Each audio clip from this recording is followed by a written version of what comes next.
ایک امام کے اصحاب میں ایک مقام رکھنے والے حارث ہمدانی نام کر کے ہیں. یہ حمدانی نہیں ہے، ہمدانی ہے. اس کا تھوڑا سا فرق ہے، میں آپ کی خدمت میں عرض کر رہا ہوں تھوڑا سا ان کے بارے میں، اور تھوڑا سا پہلے تو ہمدان کے بارے میں اس کو عرض کرتا ہوں، اس کے بعد پھر انشاءاللہ. ایک ایران میں شہر ہے ہمدان، میم کے اوپر زبر، ہمدان. ہمدان شہر کی تاریخ بہت پرانی ہے. مثلا کہتے ہیں حضرت نوح کے پوتے تھے ہمدان جنہوں نے یہ شہر بنایا تھا. اب پتہ نہیں اس میں کہاں تک صداقت ہے، لیکن بہرحال انسائکلوپیڈیاز وغیرہ کے اندر جب ہمدان کا تذکرہ ہوتا ہے تو یہ بیان کرتے ہیں. پھر وہاں پہ کچھ چیزیں بھی ہیں ایسی واقعہ عجیب و غریب سی جو سمجھ میں نہیں آتا بہرحال کیا ہے، لیکن بہرحال اس طرح سے کہتے ہیں.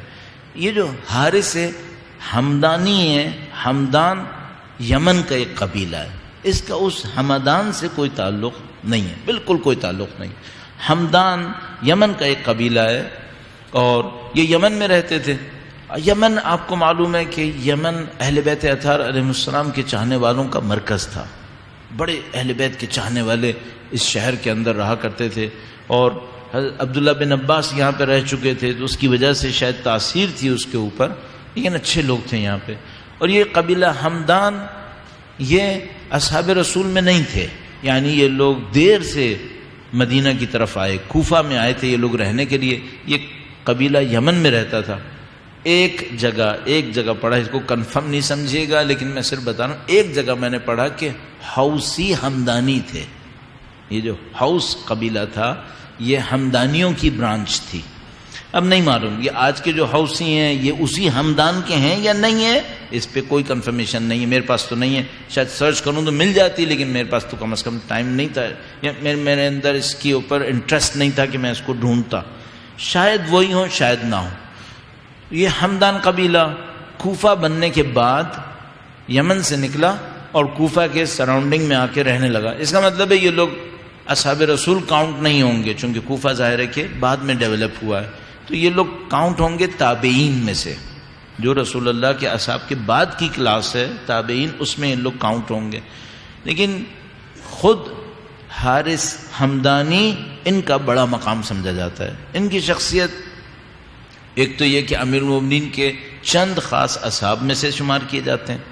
امیر المومنین نے ہر ایک کو کوئی فن بھی سکھایا ہے. مثلا مشہور ہے ابو الاسود دوئلی نام کر کے امیر المومنین کے صحابی تھے جن کو لٹریچر سکھایا تھا. آج کی عربک لٹریچر زیادہ تر ابو الاسود دوئلی سے اپنے آپ کو ایکسٹریکٹ کر رہی ہوتی ہے. امیر المومنین نے حارث ہمدانی کو حساب کتاب کا فن سکھایا تھا. یہ حساب کتاب کے ماہر تھے جس کو آج کی زبان میں ہم لوگ شاید میتھمیٹکس کہہ سکیں گے. اور ان کی جو حساب کتاب کی مہارت تھی وہ دو جگہوں کے اوپر اسلامی معاشرے میں نظر آتی تھی. ایک تو یہ کہ جب گورنمنٹ کا بجٹ اور مالیات ٹیکسز کی بات ہوتی تھی، اور دوسرا جب ارث کی تقسیم، وراثت کی تقسیم کی بات ہوتی تھی تو اس میں ان کو بہت ماہر سمجھا جاتا تھا. ان کی اولاد میں بھی یہ مہارت تھی. ایک قول کے مطابق ان کی اولاد میں بھی مہارت تھی، چونکہ بعد میں کچھ لوگ آئے ہیں جو ابن حارث کے نام سے مشہور ہوئے اور وہ اسی فن کے ماہر تھے، تو لوگ کہتے ہیں شاید وہ حارث کے فرزند رہے ہوں گے. حارث ہمدانی کی ایک تو یہ خاصیت تھی. دوسری خاصیت جو ظاہر ہے کہ بہت امپورٹنٹ تھی، اس سے زیادہ امپورٹنٹ وہ یہ کہ امام کے عاشق تھے، انتہائی عاشق. ایک واقعہ بہت نفیس واقعہ بیان کرتے ہیں. کہتے ہیں کہ دوپہر کا وقت تھا، بہت سخت گرمی تھی. اب پتہ نہیں وہ حجاز میں جو گرمی پڑتی ہے وہ ابھی بھی کم نہیں پڑتی، اس زمانے میں اس وقت کیا گرمی پڑ رہی ہوگی کہ بہت سخت گرمی تھی. اور امیر المومنین کے گھر تشریف لے آئے. حارث ہمدانی دوپہر کے وقت میں، سخت گرمی کے وقت میں جب لوگ گھر سے باہر نہیں نکلتے، وہ امیر المومنین کے گھر پر آئے. امیر المومنین نے پوچھا کہ تم یہاں کیوں آئے ہو؟ اب پوچھا کہ کیوں آئے ہو تو کہا کہ نہ میں کچھ لینے آیا ہوں، یعنی کوئی وجہ نہیں ہے جس میں میری مثلا کوئی ضرورت ہے جس کو میں پورا کرنے کے لیے آیا ہوں، صرف آپ کی محبت مجھے کھینچ کے لائی ہے، آپ کا دیدار مجھے کھینچ کے لایا. اچھا ظاہر ہے کہ یہ دو شہر میں رہنے والے نہیں ہیں کہ مثلا بچھڑے ہوئے مہینوں گزرے ہوں گے، ہفتوں گزرے ہوں گے، نہیں، صبح کو شاید دیکھا ہوگا مسجد کے اندر، لیکن پتہ نہیں ان کے اندر کیا طلب اٹھی کہ وہ دوپہر کے وقت میں امیر المومنین کے گھر پر آئے. کہا میں کسی وجہ سے نہیں آیا ہوں، صرف آپ کو دیکھنے کے لیے آیا ہوں. آپ کی زیارت کرنا چاہتا تھا۔ امیر المومنین نے اس موقع کے اوپر ایک روایت ارشاد فرمائی، بہت تاریخی روایت۔ امیر المومنین نے فرمایا کہ اگر تم صرف اس محبت میں میرے پاس آئے ہو کہ مجھے دیکھنا چاہتے ہو تو میں 3 جگہوں پہ تمہارے پاس آؤں گا،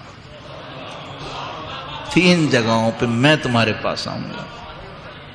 ایک اس وقت جب تمہاری سانسیں حنجرے پہ پہنچی ہوئی ہوں گی، جب تم لب مرگ ہوگے میں تمہارے پاس آؤں گا۔ فرمایا ایک اس وقت آؤں گا جب تم محشر صراط پر ہوگے، جب تم پل صراط پہ چلنے لگو گے میں اس وقت آؤں گا تمہارے پاس۔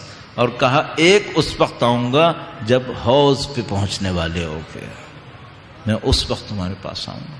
اگر تم میری محبت میں آئے ہو میں تمہاری محبت میں اتنا آؤں گا۔ اللہ